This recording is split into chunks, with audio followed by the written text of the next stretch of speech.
Hey there, welcome to Money Smart Week South Africa 2021. I'm Nabil Khan, and the topic of today is taking ownership of your life with money.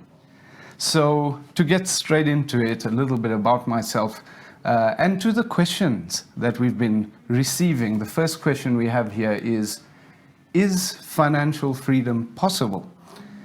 And the answer is yes. I'll tell you a little story. 7 years ago, I was a stuntman, knew nothing about money, and since then, found myself in financial services with the intention to learn and understand my finances, almost quit the industry. That's an interesting story, but one for another day. And within the first 3 years, I was ranked in the top 1% of financial planners worldwide.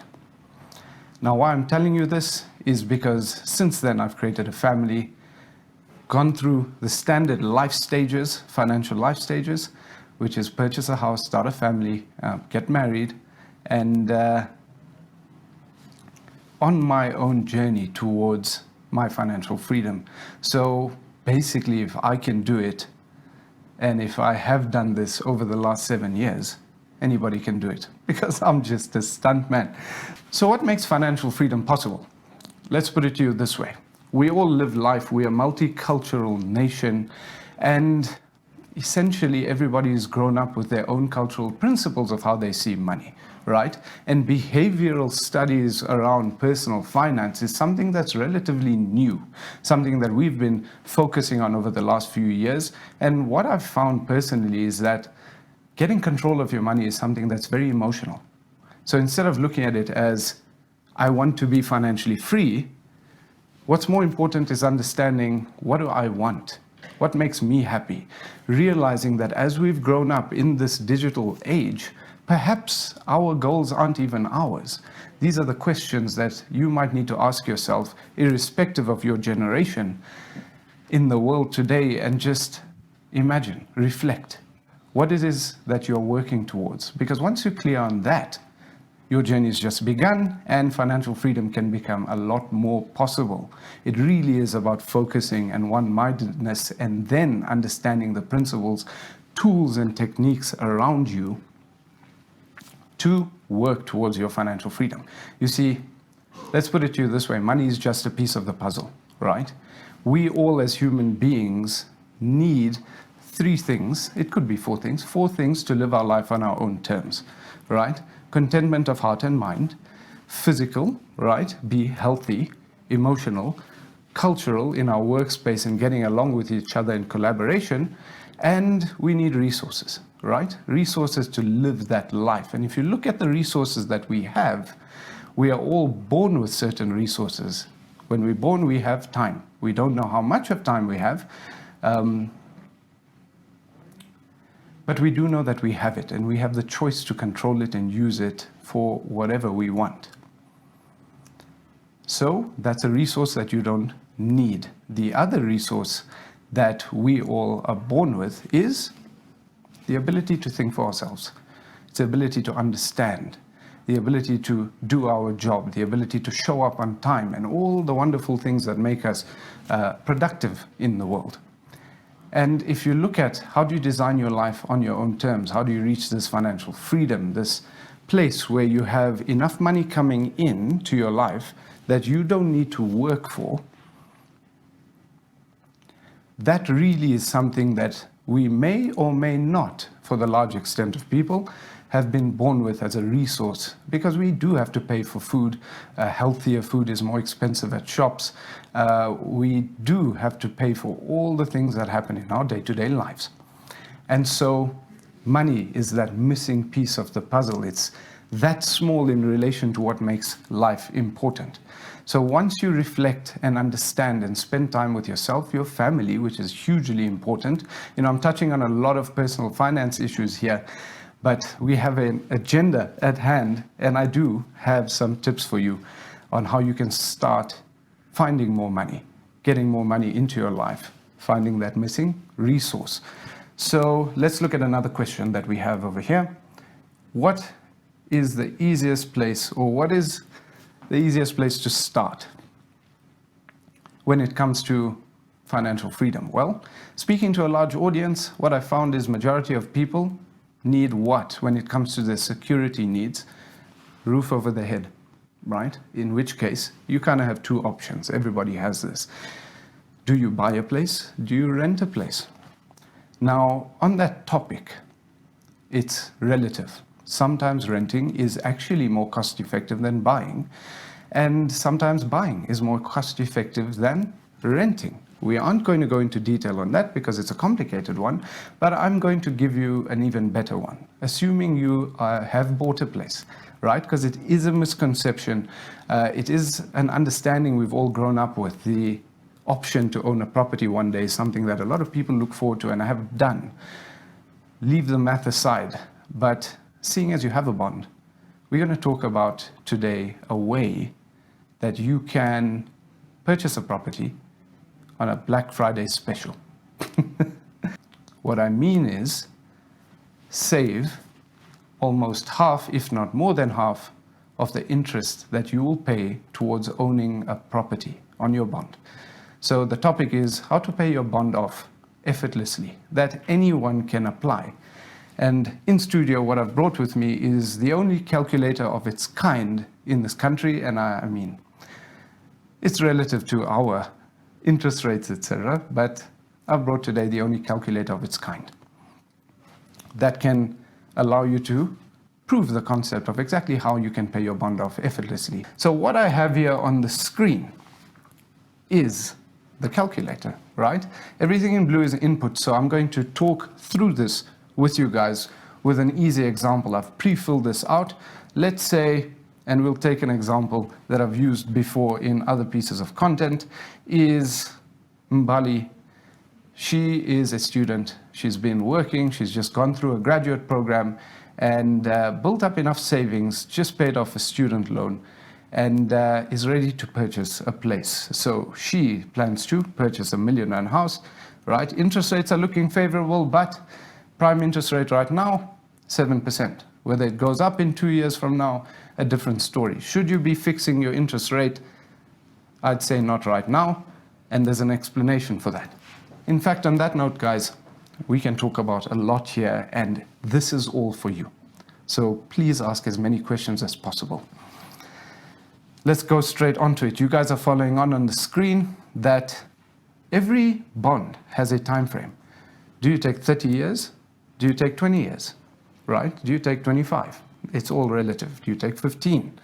Now, conceptually, mathematically, right, when you are financing something, interest works with time, right? And obviously the interest rate. So if the interest rate is higher, obviously you're going to be paying more money. However, you could see a lower interest rate over a longer period of time. This applies to those of you out there who might have personal loans or debt consolidation. It may not always be the cheapest solution. Everything runs on cash flow. So if you take a smaller interest rate and give it a lot of time, you may pay a lot less per month. But over the time frame, let's take this bond, for example, you will pay a lot more in interest. And that's what makes it a good, profitable business model for the companies that offer this to you. So education is key. Understanding is key. Don't forget those questions. I'm actually going to show this to you on this calculator. If the term on a £1 million bond is over 30 years, we'll get to interest rates, but those are the interest rates for now. The total payment and the interest payment is these numbers over here. Total payment, 3 million rand. Interest payment, 2 million rand. So you just bought, or you're planning to pay off a £1 million asset, a £1 million property, and yet over 30 years you'll pay 2 times its value, above and beyond. That's the cost of interest, right? I just want to show you what that looks like when you take a 20-year bond. So we change this over here, let the calculator calculate, and look at that. When you took it over 30 years, the same £1 million place, you are paying 2 times more, 2 million rand in interest. When you take it over 20 years, which is 10 years shorter, 2/3 of the time, your interest payment is a lot less for the same property owned, right? That's 1.2 million rand in interest. And your total payment will be 1 times the property, right? So you're paying for it and then a little bit above that. Guys, I want to highlight something if you guys really haven't thought about it this way, with the world the past year and the ease on the economy when you reduce interest rates, there's words flying around called buyer's market when it comes to property purchasing. Just remember not to categorize yourself when it comes to making big financial decisions like purchasing a property. Simply because if your neighbor says to you it's a buyer's market doesn't mean you need to be shopping around. The sole reason why we created this pay your bond off in 8 years is simply, and the key word being effortlessly, is simply so that everybody can do it and manage their money and grow their wealth simultaneously. I'm going to take a moment, pause before we go back to the calculator and explain what I mean by that. A lot of people in Mbali's situation find this habit, a good habit, of paying their debts off, student loans, etc. Sometimes you come out of varsity, enter a graduate program, and 8,000 Rand goes off your paycheck simply to paying off the student loan. After 2 or 3 years, you were serious about it, you just paid that off. Now, if managing money and your habits, mindset, education and understanding is the most important thing, the tools and resources are just the things that you use, think about the word habits. Whenever you're paying off any debt, right, you are putting money somewhere without fail consistently. Once that debt is paid off, what you have left with you is the most amazing habit of putting a large amount of money somewhere. And there's I see this happen quite often, and I would try to educate if I do see it personally, but it's a mistake that a lot of young graduates do. Because it's ingrained in us that owning a property, taking out a bond, and buying your first place is such a milestone, people forget to think it through, right? And as soon as this large habit that you've accumulated, that you could use for saving, comes available, people start thinking, what else can I do with this money? And one of the first things that seem to be productive is buying a property. Why don't I buy this place? So if you were to imagine with me a situation where you delay buying that property and you have 10,000 Rand extra a month, and you kind of think about your friend, thinks about person A, thinks about buying a property, taking that whole amount of money, putting it into ownership of a property to live in, and person B delays, right? You know, we say the word delayed gratification, but realistically, we'll get back to attaching emotions to your goals, right? Delaying gratification means little, but let's start there actually.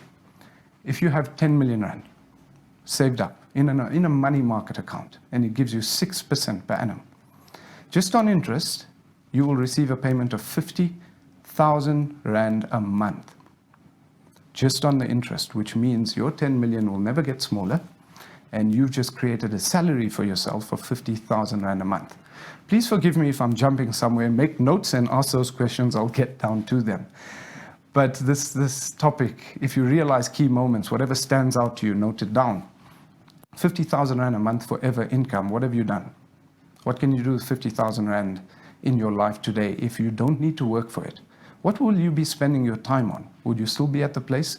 Would you be exploring a new career? Will you be self-educating and understanding and exploring culture? What excites you? This is what I mean by emotion. So the race, I suppose, the game, I suppose, your personal, I'll take away the word race. You see, it's even in my psychology to highlight the importance of why financial education is key, perspective is key, habits are key. But let's continue down the thought, right? Once you've made it personal, that is your game to play, to build up that specific number in your life, right? So come back to person A, person B, instead of giving it away to a property just because it's another milestone, imagine you delay for 2 or 3 years. Perhaps you rent. Perhaps you stay at home a little bit longer. What does that mean in your ability to accumulate while you're still young? Let's say you're 22 years old. Every year your net worth will grow just from saving that 10,000 Rand a month, delaying it, not giving it somewhere, 120,000 Rand. Add some interest. I mean, in the beginning, compounding, we've all heard the word compounding, right? Compounding interest takes 10 years to show its face when you compare it to linear interest. So that graph does this, and only after 10 years do you see this split. And it goes and goes and goes. Most people, if you look at stats in South Africa, and when it comes to financial products, we'll talk about that a little bit later, change their policies or products every 3 to 5 years. They switch financial advisors. If you just link those two simple logics, every 3 to 5 years, you're making changes. Who's really taking advantage of compounding interest? Very few people. So coming back to the habit, person B, every year, 120, 240. I mean, R250,000 in 2 years. How many 23-year-olds, 24-year-olds do you know have that sort of money, right? Keep doing that. Before you're 30, you've hit your first million easy, right? Perhaps you're renting and spending at that point in time a little bit less than the ownership of a property. And yes, it's all relative, it's subjective to your life, but what are you working towards is the point. Let's go back to the bond example, right? Assuming you have a bond, assuming you are buying a property, this calculator can show it to you. So we'll run through a few examples. You've understood the effect of interest and time. I'm just going to give you an interest of 9.4%. These are fees if you have some, if you're paying for bond insurance, whatever it is, you can calculate it in. If I remove it, your actual bond repayment will become smaller, 9,256 Rand. So there's your 9,000 Rand, right? I'm not even talking about levies, rates and taxes, any of these things. I'm just showing you how to pay this bond off, if you have one, and save a ton of money in interest, right? So, rules before you play this game.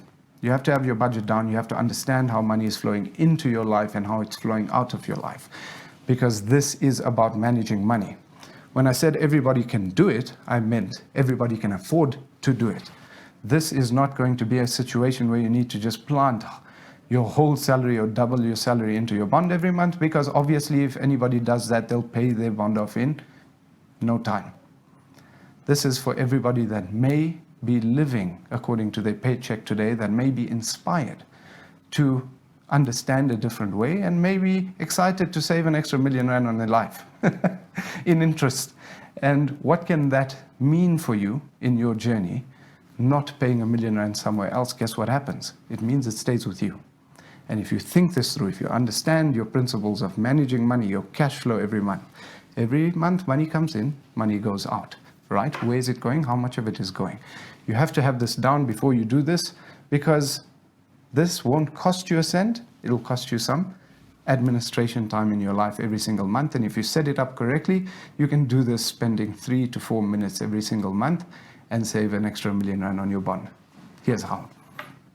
So let's say at this point in time, Mbali is earning 35,000 Rand a month, right? After graduate program, ready to buy a house. This kind of sticks to the stats around in South Africa. Majority of people, I'm pretty sure it's in its 50s or 60% of people, have in percentage to their salary, spend over, it's actually more than a third, but we're being gracious over here, more than a third of their money towards debt, i.e. bond and car. It's actually closer to 50% of their income. So 35 is a fair understanding. If you're finding yourself earning way less and trying to bond a place, I would think twice about committing yourself that far, because you won't have room to save, right? And accumulate, and life will go by 20 years, 30 years, and you've lost the effect of time. You've ingrained different types of habits along the way. Financial life stages have passed you by. You have spent money, perhaps there are kids in the picture, and you wake up and say, I wish I knew better. Speak to any adult around you. There's the best time to start is today. And it's easy when you think about it from a perspective of what do I want and not what everybody else has, right? Let's go back to the calculator. And I'm sorry if this is distracting, but absorb this information. So the first thing you can do is manage money, right? When you buy your property, you should open up an access facility. An access facility on your bond allows you to practice this habit in this calculator, and you apply for it at the bank. Your home loan has an account there, and you can add money as well as take money out, and you can transact within your bond. That's the freedom that an access facility allows you. Now, what a lot of people don't really know is that banks charge interest, or they calculate interest daily.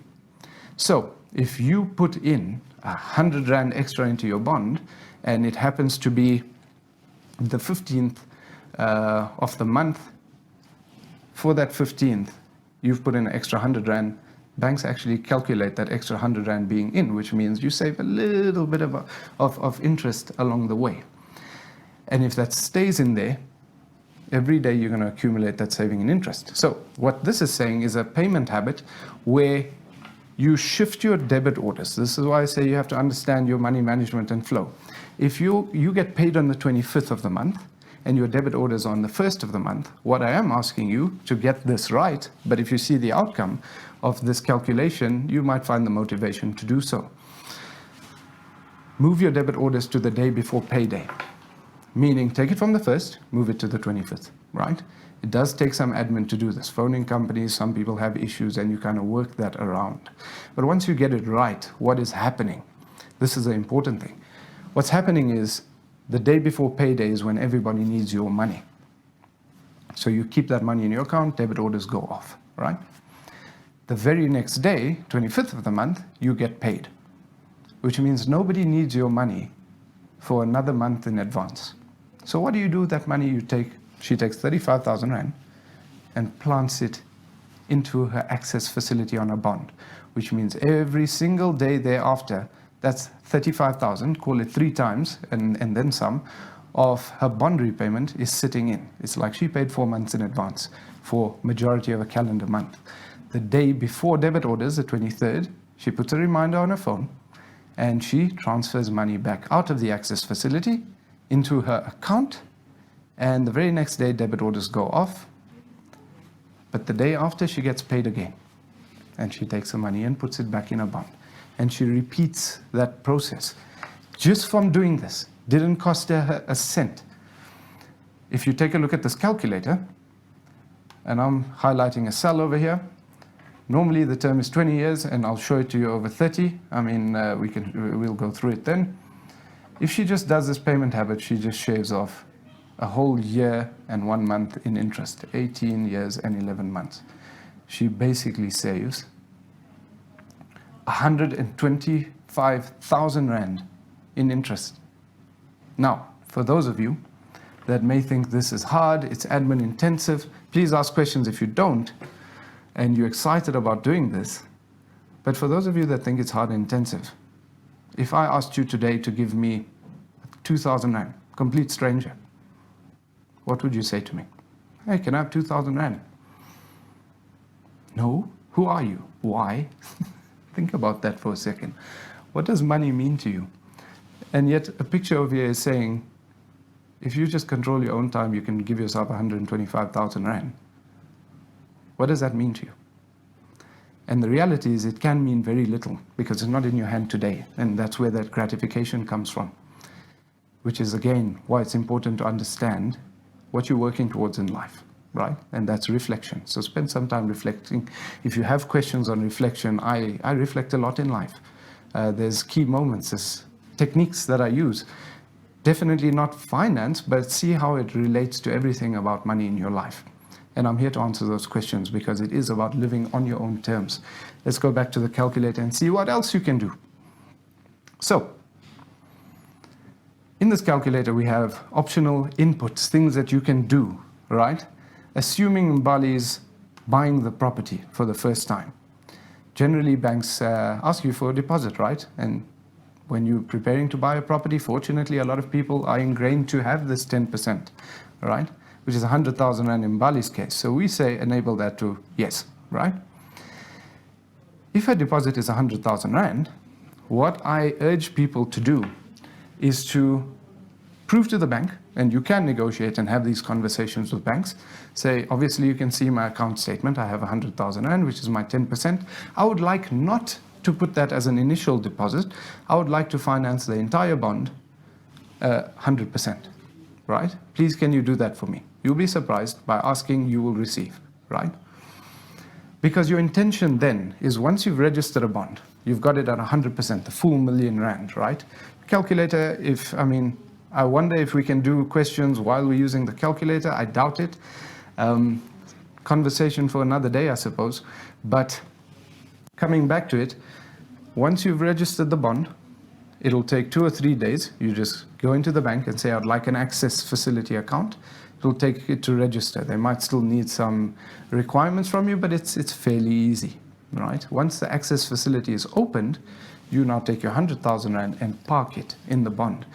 What is the advantage of doing this above and beyond the saving and interest, which I'll show you now?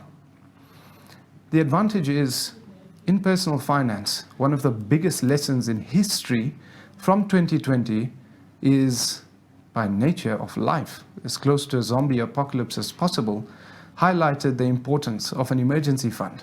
Something that every personal finance person spoke about for years and years and years.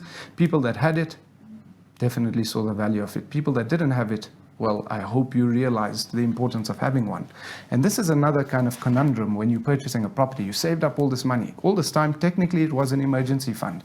It was a pool of money that wasn't in the market, exposed to risk, that you were accumulating, and if anything hit the fan, you had access to money, right?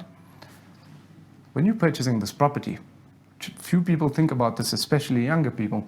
I have this money, it's good to plant it in a bond. And you might have conflicting opinions from the salespeople in whatever industry who will give you advice on what to do with your money. But remember, the agenda always is, there's a sale involved, right? So think for yourself.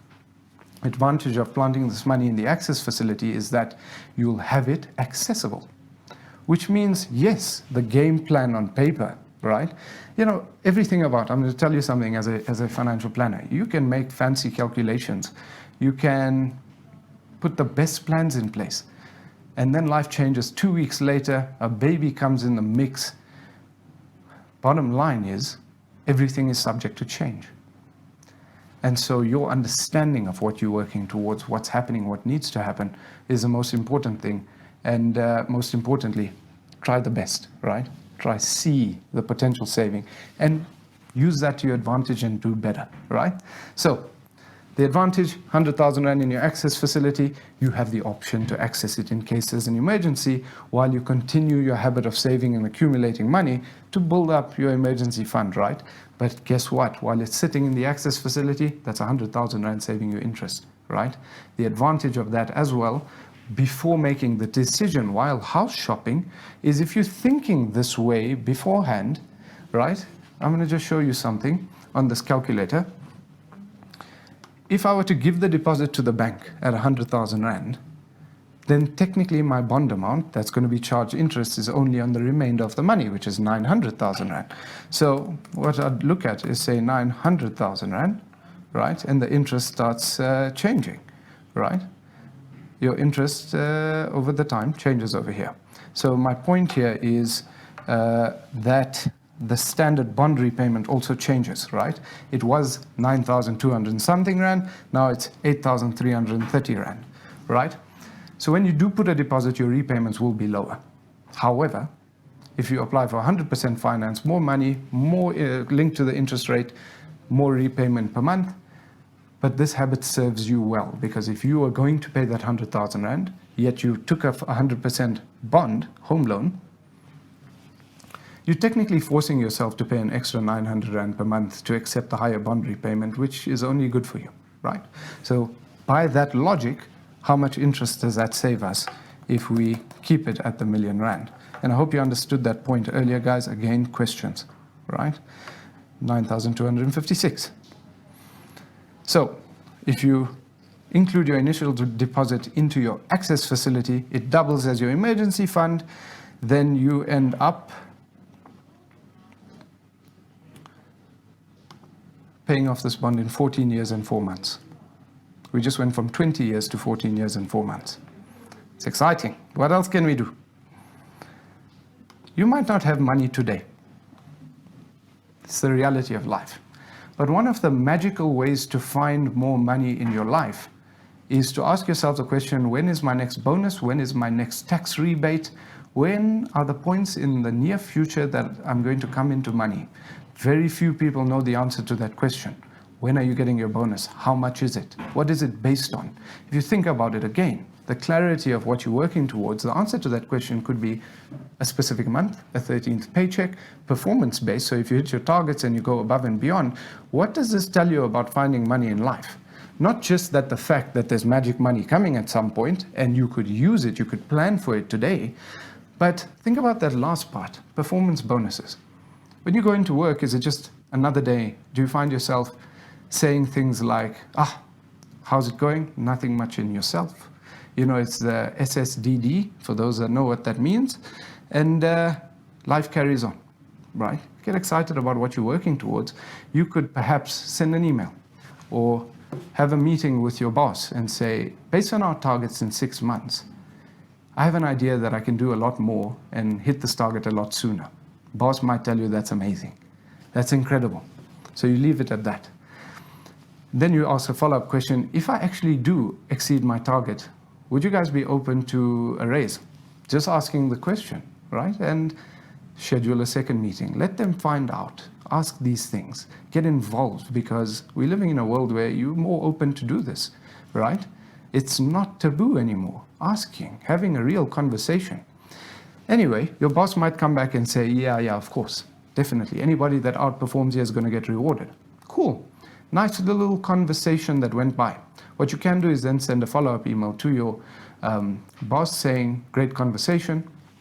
Based on our discussion, I'm excited to hit my targets. And we mentioned that there could be some incentive, maybe, at some point. But you sent the email. And what you do is work hard.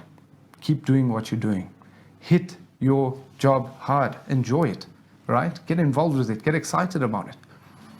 And every 2 weeks, send an email with progress to your boss. Don't mention the raise.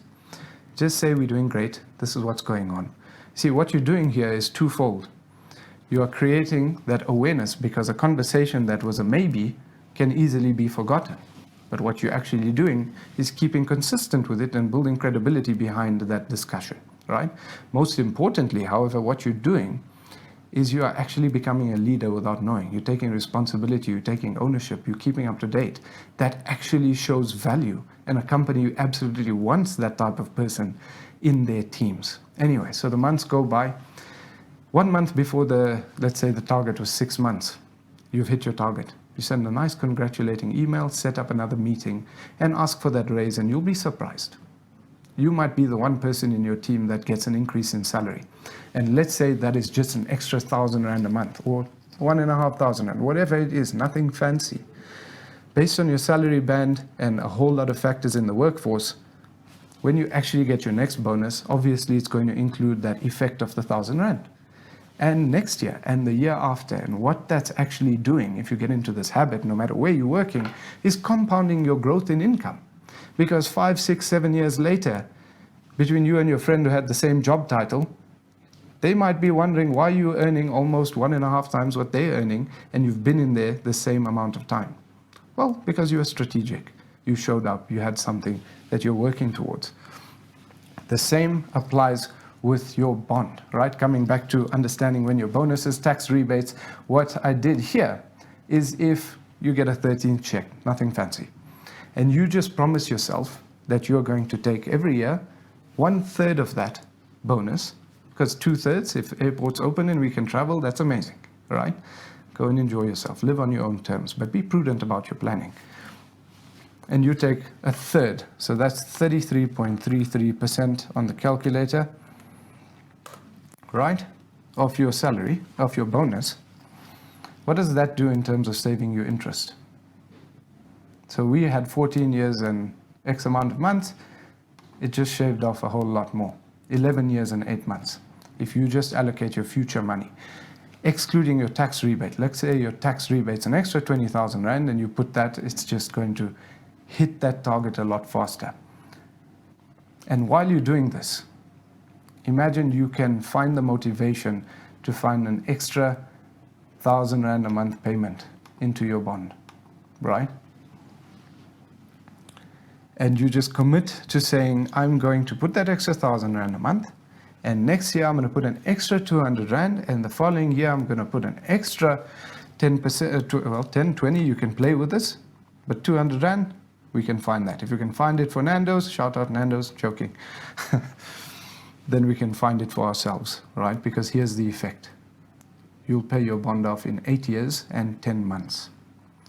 And if you really dedicate it and this is working out for you, you could potentially increase your base repayments. When interest rates go down, for example, was an incredible advantage to do this. People were used to paying at prime interest rate of 10%, 9.5, and then it kept dropping. Prime is at 7% right now. The repayments could have been, and I'll show it to you, right? Let's say you're at 9.4 back then, and your interest rate was favorable, and now your interest rate came down to 6.5. Your repayment would have gone from 9,256 Rand all the way down to 7,455 Rand. That's over 2,000 Rand extra that you found. Now, if you kept your base payment the same, I'll show you an example. And not even by that percentage, which is close to 20%. I'm saying if you kept your base, if you just increase your base payment by 5% every single year, what does that mean? It means you'll pay your bond off in 7 years and 8 months. And it really took a little bit of effort. So guys, I hope that you understood this. And again, questions? But if you practice this, what that can actually mean in your life, in Rand value, is instead of paying an extra 1.2 million Rand in interest, you will save 837,000 Rand in interest and only pay 384,000 Rand in interest while you pay your bond off. And that's better than a Black Friday sale on your property, or however you want to justify it to yourself. If you look at this over 30 years, where we started this example, remember, interest over time is more, which means you'll just save more. And what that will look like in saving, let the calculator do its thing. There we go. 1.572 million Rand back in your pocket. We spoke earlier about having 10 million Rand. There's a free 15% to your goal to reaching this financial freedom, this point in time where you've created enough money to pay you a salary without needing to work. This is just one example.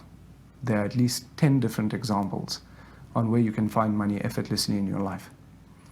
And I hope you guys enjoyed that and found some motivation to tackle that properly, right? Now, the third question, obviously, naturally, when it comes to finance, personal finance, financial planning, is what about buying financial products? What about retirement annuities? What about education funds? And I want to talk about that because more often than not, you know, I live financial education. And what I see out there in the marketplace is an industry that is changing, and we are playing our best part to assisting and training better financial advisors in the marketplace. But we have an industry that is changing, but is coming from years and years of, let's call it what it is, salespeople, right? A financial advisor decades ago, and up to this day, is very well a person that earns money selling insurance products and investment products from one or more product providers.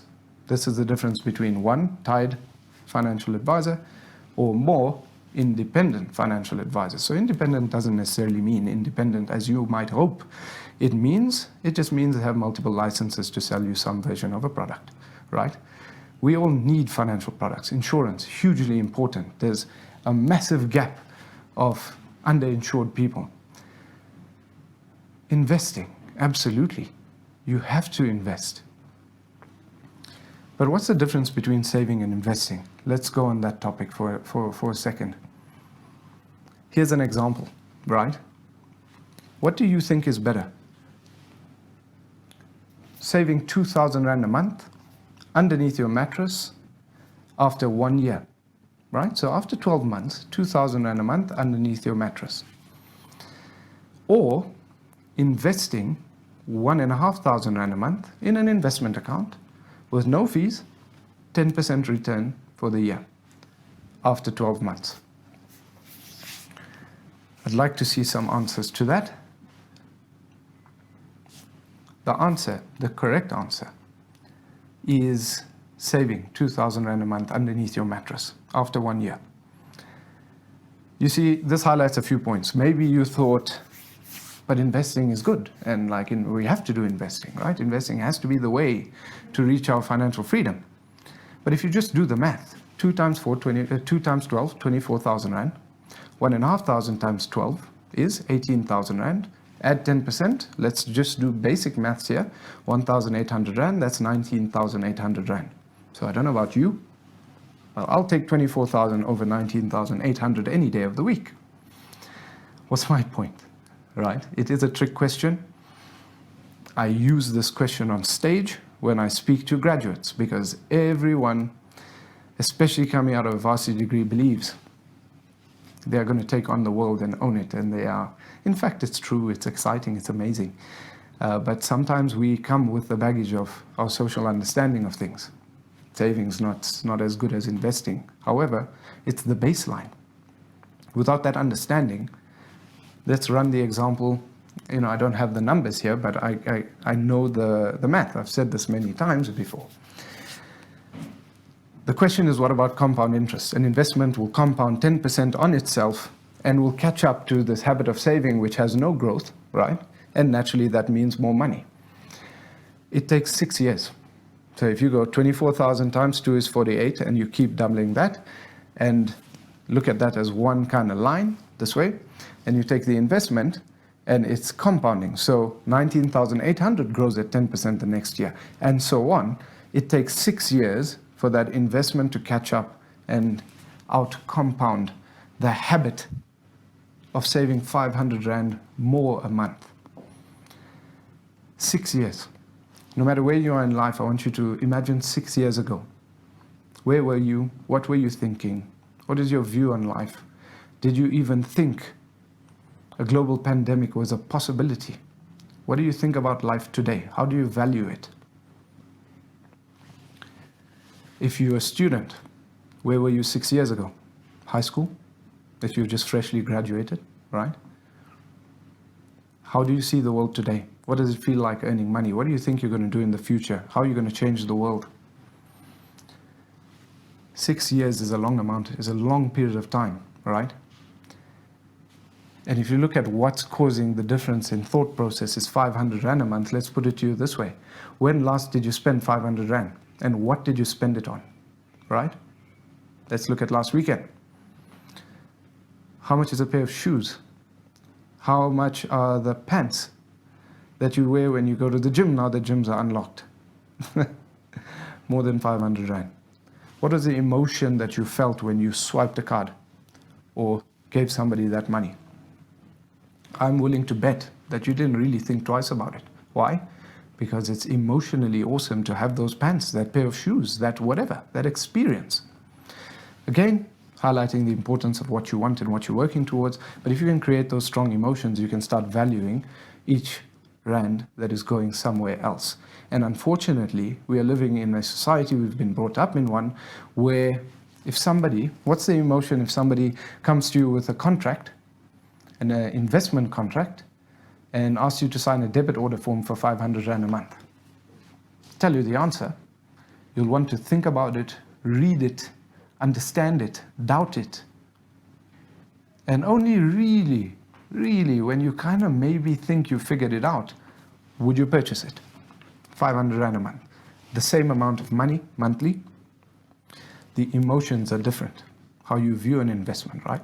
So you put this on a pedestal so high that maybe you talk yourself out of doing it, or whatever the reason is based on where you are in your life today. My point here is exactly that: perspective, understanding, habit. Build strong habits. Use the tools like this bond calculator. Accumulate money, and you pretty much know more than you ever need to know about financial understanding, inclusion, education, and all the wonderful topics, because it's not that hard. Financial management is easy. It requires the emotion. And so when it comes to financial product providers, we are talking about the salesman in the industry, right? I I don't see it as controversial, but I do absolutely believe that a real financial advisor doesn't exist in the world. Very few exist in the world. And the few that are truly have the skills to understand your game plan, have the skills to switch hats and be a coach, a mentor, an advisor in your life without needing to sell something, right? It's okay if they make their money on the products. Hell, probably in your job, there is definitely sales happening, right? So it's not sales that's the enemy. But the effect of a true advisor in your life, this is somebody who you might want to look out for. But majority of people, while this industry is changing and we're getting more and more advisors up to speed on what's important, on how to actually treat customers fairly and all these other things, it's important for you to understand what you want for yourself so that you can avoid sales traps.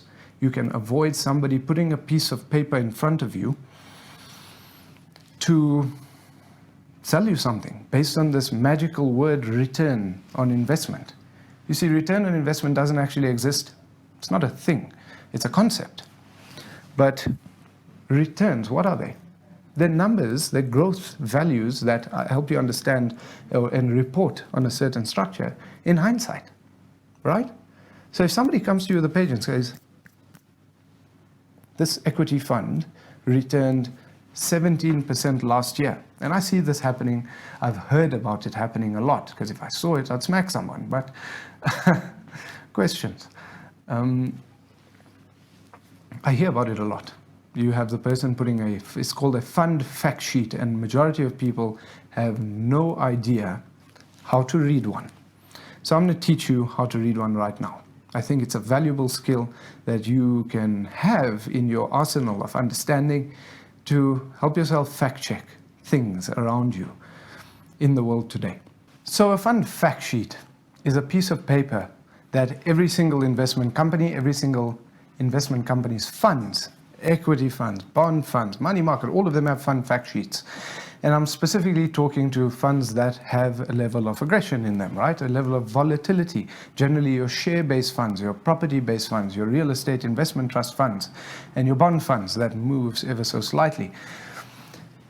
A lot of people are sold by a salesman based on looking at that fund, and there's a few numbers that say 1 year return, year-to-date return, 3 years, 5 years, 10 years, and so on.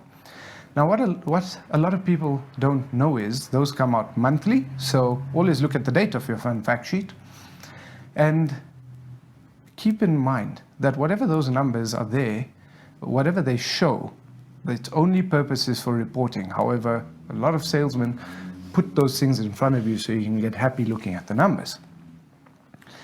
But the reality is, next month, if the market drops 20%, it happened. It happened. 38% was the bottom of the crash last year, right? What will happen is it's an average. See, everybody understands these graph lines. And so the table is where you kind of see the number realistically and may or may not fall for it, but I hope you don't. As a sales tool, if the market drops next month, all those numbers are subject to change, right? So that is a quick tip, and we are running out of time, so I would like to summarize everything that we've been through today. Is financial freedom possible? Absolutely. When should you start? Today. How do you start? Understand. Get present in your life. If you have a spouse, if you have a partner, if you have friends, get together and understand what it is, how to manage your money, and it all starts with cash flow. Right? If the game is to build up your net worth, to build up to a certain number in the future, spend some time visualizing what you're working towards, write it down, reflect, visualize your goals, understand what those goals are going to cost you. Then take it all the way back to today. The secret to achieving anything, project, your life, etc. Understand where you are today, figure out what you have to work with, tools, resources, understand where you want to be, and then put together a plan of how to get there. The plan is easy. This that we work through here is technically a plan for your home loan, because from here, you run through a calculation like this. All you need to do, which is the bond calculator, all you need to do is understand the steps. I need to open up an access facility, so do it. right? Then I need to put my deposit in there. Okay, does that require any more work? No. What else do I do? Put in an extra amount of money into that access facility every month, call my debit order people and change all of those things, and create reminders in your time, really. To take ownership of your life requires your effort, absolutely, like anything does. It requires your attention, it requires your excitement, commitment, and the rest is how you should live life. Believe, have faith, and have fun. And on that note, guys, thanks very much for spending this time with me. Thank you for the questions, and I hope I'll catch you soon.